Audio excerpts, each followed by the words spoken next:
السلام عليكم ورحمة الله تعالى وبركاته.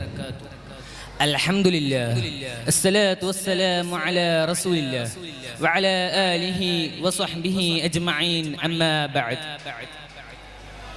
Respected teachers and my dear people, today I am very happy to join with you because we are celebrating the birthday of our beloved Prophet Muhammad sallallahu alaihi wasallam.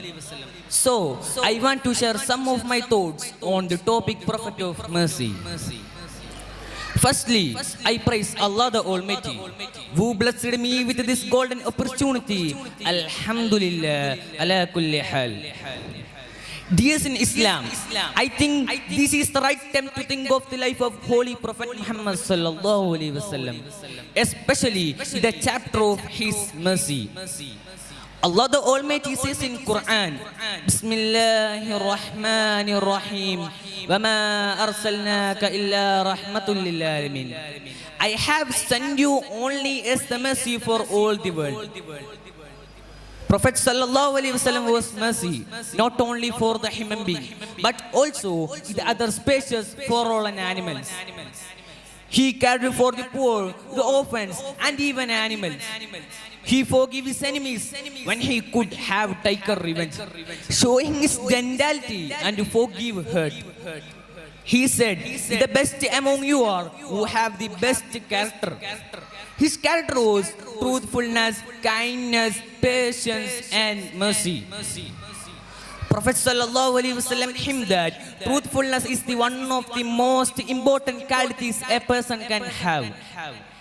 He said that telling truth leads to goodness and goodness leads to paradise.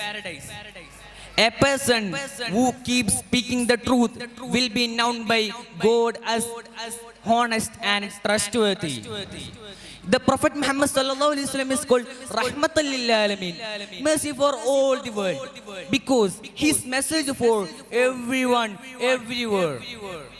His life is a shining light and a perfect example of a human being. Prophet sallallahu alaihi wasallam says in hadith, La yarhamullahu man la yarhamun nas. Allah would not be merciful to one who is not merciful to people. This is the most relevant world according to the condition of new world. Now is the time to follow the path of Prophet sallallahu alaihi wasallam when the world is being disordered. May Allah bless us to pace the sunnah of Prophet sallallahu alaihi wasallam to our life. I conclude my words. Wa akhir da'wati anil hamdulillahi rabbil alamin. Assalamu alaikum wa rahmatullahi ta'ala wa barakatuh.